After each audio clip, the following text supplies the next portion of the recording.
আমার জওয়ান যুবক ভাইরা একটু মন দেন, নবীর প্রতি আমাদের ভক্তি বাড়বে। কাফেররা হিংস্র রূপ নিল, ও মুহাম্মদ আজকে তো আর ছাড়া হবে না। ওরা নবীকে ঘিরে ফেললো, কি করবে ওরা? নবীর উপরে আক্রমণ করবে। আক্রমণটা করতে গেলে একটা ইস্যু লাগে, তো কথা বলবো, আক্রমণটা করতে গেলে কাউকে মারবো, মারতে গেলে একটা সূচনাটা লাগে, একটা ইস্যু লাগে। ইস্যুটা কি? ওরা সিদ্ধান্ত নিল যে আমরা মুহাম্মদকে বাইতুল মুকাদ্দাসের ব্যাপারে কিছু প্রশ্ন করব। সাত আসমানে মুহাম্মদ কি করেছে আমরা তো সব জানি না, আর বাইতুল মুকাদ্দাস তো এই জমিনে। আর কাফেরদের অনেকেই বাইতুল মুকাদ্দাসে গিয়েছে, ওরা দেখেছে। সুতরাং নবী ঠিক বলছেন না ভুল বলছেন, এটা কাফেরদের যাচাই করাও সম্ভব। সম্ভব ঠিক। কাফেরেরা প্রশ্ন করলো, প্রথম প্রশ্ন, ও মুহাম্মদ বাইতুল মুকাদ্দাসের সিঁড়ি ধাপ করা। প্রশ্ন সহজ না কঠিন? কঠিন। বাহ, প্রশ্ন সহজ না কঠিন? কঠিন। আচ্ছা, আপনাদের মসজিদে ছাদে উঠতে গেলে সিঁড়ি আছে না? হ্যাঁ আছে, লোহা। সিঁড়ি ধাপ করা বলেন যে। আচ্ছা, ওকে গুনে রাখে না দরকার না। আচ্ছা, ও না গুনলে নামা যাবে না?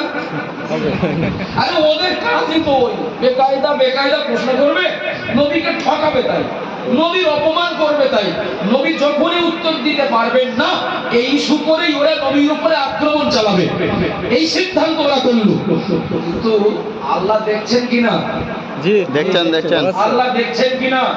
কেউ নবীর অপমান করবে আর আল্লাহ দেখবেন, কেউ নবীকে মারার প্ল্যান করবে আর আল্লাহ দেখবেন। নবী বলেন, আর কি প্রশ্ন? আরে বাইতুল মুকাদ্দাসের থাম করা। আর কি প্রশ্ন? বাইতুল মুকাদ্দাসের দরজা জানালা করা। উত্তর দিতে না পারলে আজকে তোমার বলো কঠিন ব্যবস্থা নেব। নবী বললেন, আল্লাহ যদি মুহাম্মাদের পক্ষে থাকেন আমি জবাব দেওয়ার চেষ্টা করব। সুবহানাল্লাহ। খুশি হয়ে বলেন সুবহানাল্লাহ।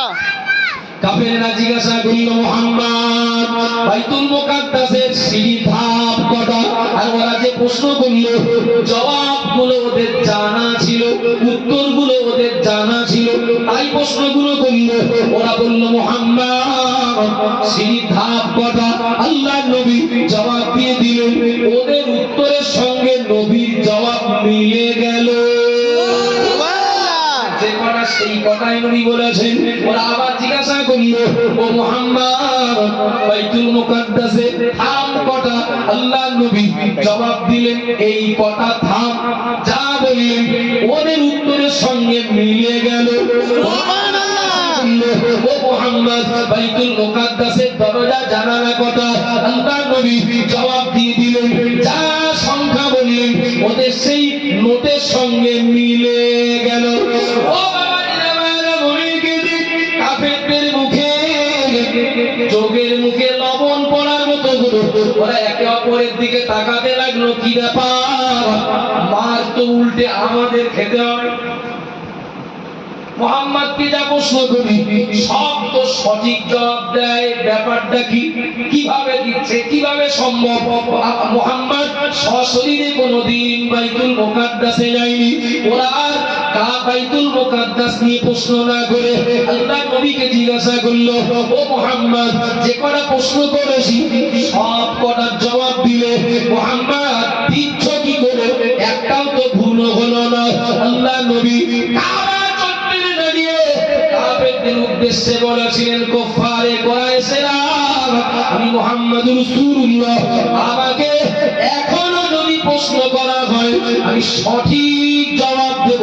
কারণ আর কিছু নয়, আমি কাবা চত্বরে দাঁড়িয়ে আমার নিজের চোখে কাবা চত্বরে দাঁড়িয়ে আমি মুহাম্মদুর রাসূলুল্লাহ, আমার এই চোখে আমি বাইতুল মুকাদ্দাস দেখতে পাচ্ছি। সুবহানাল্লাহ।